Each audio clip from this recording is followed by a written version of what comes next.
Para hadirin Jumat yang dirahmati Allah Subhanahu wa ta'ala,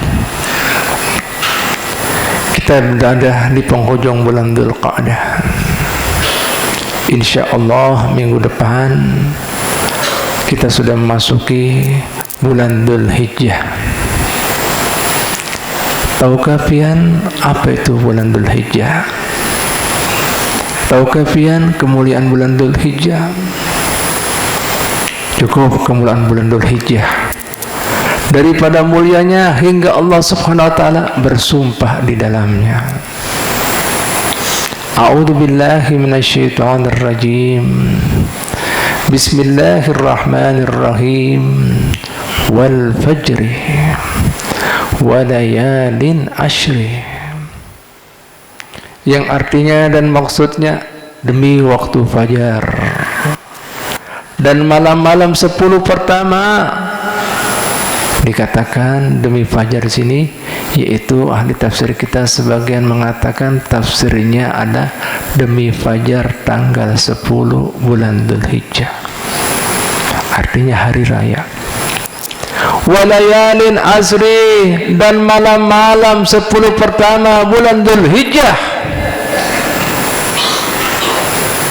Jadi Allah Ta'ala sampai bersumpah di dalam bulan Dzulhijjah, hingga kemudian mengatakan keutamaannya di dalamnya akan fajarnya dan malam-malam pertama 10 pertama bulan Dzulhijjah. Oleh karena itu para fuqaha kita mengatakan, apabila ada seorang hamba Allah Ta'ala, dia bersumpah, bernadar, berjanji pada Allah Ta'ala, hendak mendekatkan diri Allah Ta'ala melalui ibadah puasa misalnya, dan kemudian ia mengatakan ulun mau bernadar, kemudian berjanji Allah Ta'ala untuk melakukan amal ibadah puasa di hari-hari paling baik dalam tahun ini selain bulan Ramadan, maka para ulama kita tadi mengatakan orang yang bersangkutan wajib puasa 9 pertama bulan Dzulhijjah. Artinya apa? Kada ada hari yang paling mulia, paling besar selain bulan Ramadan, tepatnya di 9 pertama bulan Dzulhijjah hingga 10-nya dengan ibadah kurbannya. Mungkin ada yang bertanya, tentunya apabila Allah Ta'ala bersumpah akan sesuatu, ada sesuatu yang besar di dalamnya. Disebutkan dalam kitab majalis akan keutamaan 9 pertama bulan Dzulhijjah hingga 10-nya. Dikatakan bahwasannya baginda Nabi Adam alaihissalam wa ala nabiyina afdhalus salatu wassalam, beliau mendapat pengampunan dari Allah Ta'ala setelah terusir daripada surganya bersama istrinya gara-gara makan buah khuldinya, dan seraya selalu berdoa, Rabbana zalamna anfusana wa in lam taghfir lana wa tarhamna lanakunanna minal khasirin. Ya Allah, yang kelewatan kami diberi kenikmatan, semua kenikmatan surgawi, cuma sebuting aja, jangan paraki. Kami kada tahan tertipu dengan hawa nafsu kami gara-gara ajaran iblis. Sampai pekon kami ulun terusir keluar daripada surga pian. Jika pian kada mengampuni, mengasihani kami, niscaya kami orang-orang merugi. Doanya diijabahi, dapat pengampunan Allah Ta'ala pas tanggal 1 bulan Dzulhijjah. Makanya kiasannya siapa saja anak cucu Adam yang berpuasa di hari pertama bulan Dzulhijjah akan diampuni dosa-dosanya. Satu. Yang kedua, apa keutamaan dan kejadian yang terjadi di tanggal 2 bulan Dzulhijjah? Istajaballahu doa Yunus alaihissalam. Allah Ta'ala mengijabahi doanya Nabi Yunus alaihissalam. Apa kesalahan Nabi Yunus? Pian tahu kan, Nabi Yunus dimakan ikan paus. Gara-gara apa? Beliau kemudian kada tahan mendapati kaumnya yang banyak dosanya, banyak maksiatnya, kada mau mendengar ajakan sidinnya, sidin kada tinggal minggat. Setelah itu naik kapal dia. Terjadi badai, angin kencang, ombak tinggi, sampai kemudian karam masuk kemudian sidin di dalam lautan. Langsung kemudian disantap oleh ikan paus. Dan kemudian saat itu beliau ketakutan, tahu ini isyarat gara-gara meninggalkan kaumnya. Seraya beliau berdoa dalam kemudian perut ikan paus, la ilaha illa anta subhanaka inni kuntu minadh dhalimin. Ya Allah, tidak Tuhan yang patut disembah dan dipuja serta yang bisa memberikan mudarat dan manfaatnya kecuali pian. Subhanaka, pian yang maha suci, kada ada aib kekurangan bagi pian. Inni kuntu minadh dhalimin, sesungguhnya orang yang berbuat kesalahan, kedoliman. Diijabahi doanya pas tanggal 2 bulan Dzulhijjah dan dikeluarkan dari para pedutnya ikan paus. Makanya kemudian orang yang menyambut dengan puasa di tanggal 2 bulan Dzulhijjah diberi keistimewaan pahala Allah Ta'ala seperti orang beribadah setahunan penuh dan ibadahnya tidak mengenal dosa dan maksiat meskipun sekejap mata. Biasanya Nabi Yunus ada lalai meninggalkan kaumnya, kan dosa besar, tugas sebagai seorang nabi. Nah, dibalik pian dapat pahala ibadah setahunan penuh, dalam setahun tadi tidak kenal maksiat dan dosa. Siapa yang bisa ibadah setahunan penuh tidak ada dosa? Angkat tangan. Jangankan setahun, jangan setahun, sehari aja kada kawa.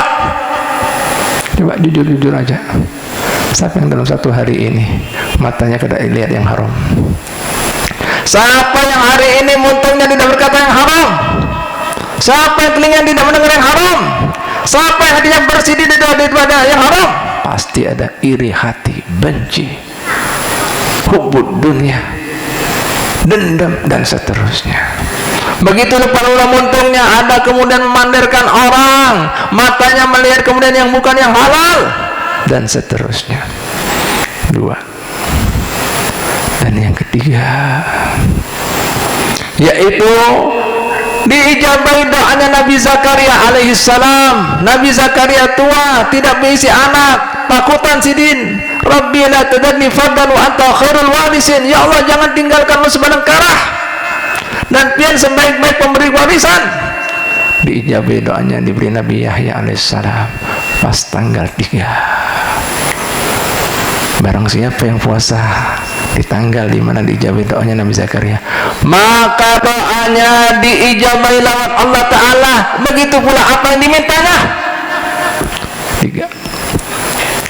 Yang keempat yaitu peristiwa lahirnya Nabi Isa alaihissalam. Tahu Nabi Isa?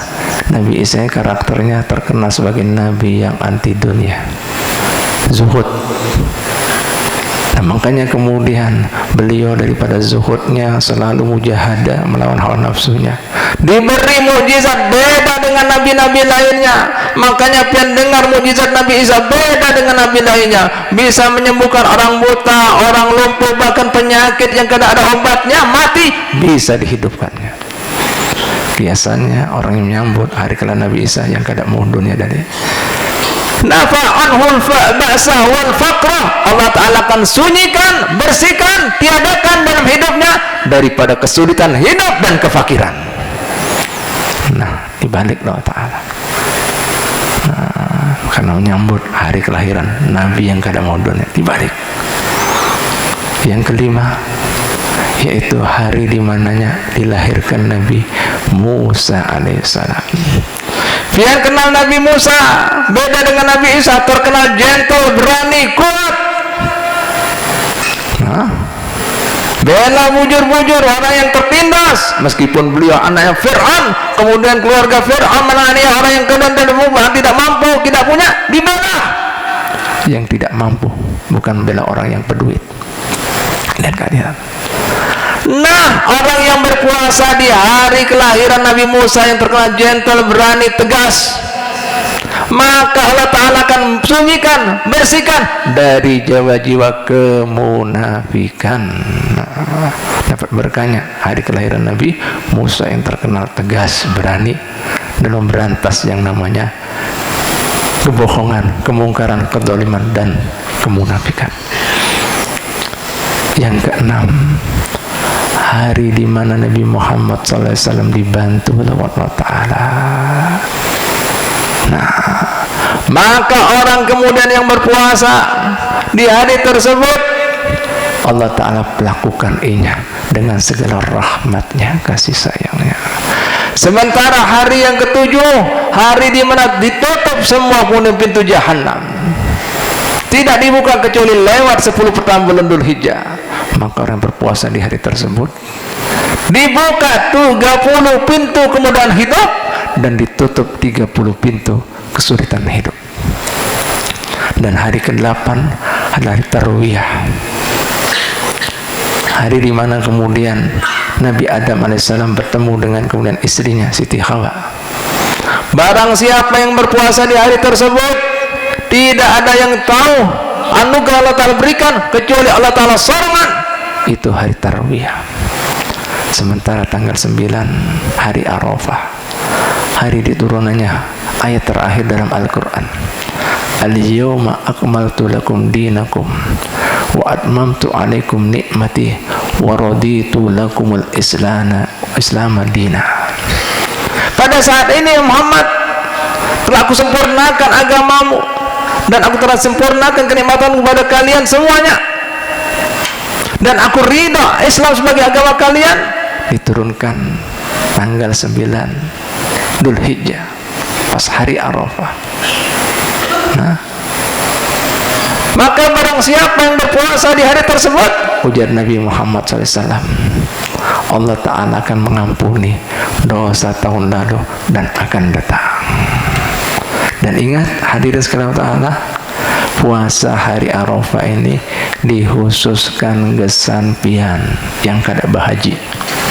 Sedangkan yang bahaji kada disunahkan berpuasa. Kenapa? Supaya mereka sehat, kuat untuk melakukan aktivitas taat ibadat di Bukit Arafah. Ingat, hari Arafah adalah hari Allah Ta'ala menunjukkan kebesarannya, kemurahannya, sampai diriwayatkan barang siapa yang dapat kehormatan di antara orang-orang yang jadi tamu Allah, yang masih merasa dosanya terlalu banyak, dosanya terlalu besar, mustahil dapat pengampunan. Itu sangkaan, itu pikiran, termasuk dosa besar. Makanya pian kada berhaji supaya dapat kebaikan, keberkahan di hari tersebut tadi, pian dianjurkan puasa. Makanya pahalanya apa? Diampuni dosa tahun lalu dan akan datang. Sedangkan tanggal 10 ujar Nabi Muhammad SAW, ma amila ibnu Adam yawman nahri min amalin ahabba ilallahi min iraqatid dammi. Tidak ada amalan yang dilakukan anak cucu Adam, artinya kita semua manusia, pas tanggal 10 hari raya Dzulhijjah, yang lebih disukai, dicintai, lebih mulia daripada ibadah kurban. Tidak ada.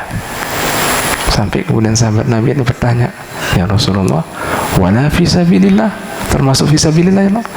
Termasuk fisabilillah. Allahu Akbar.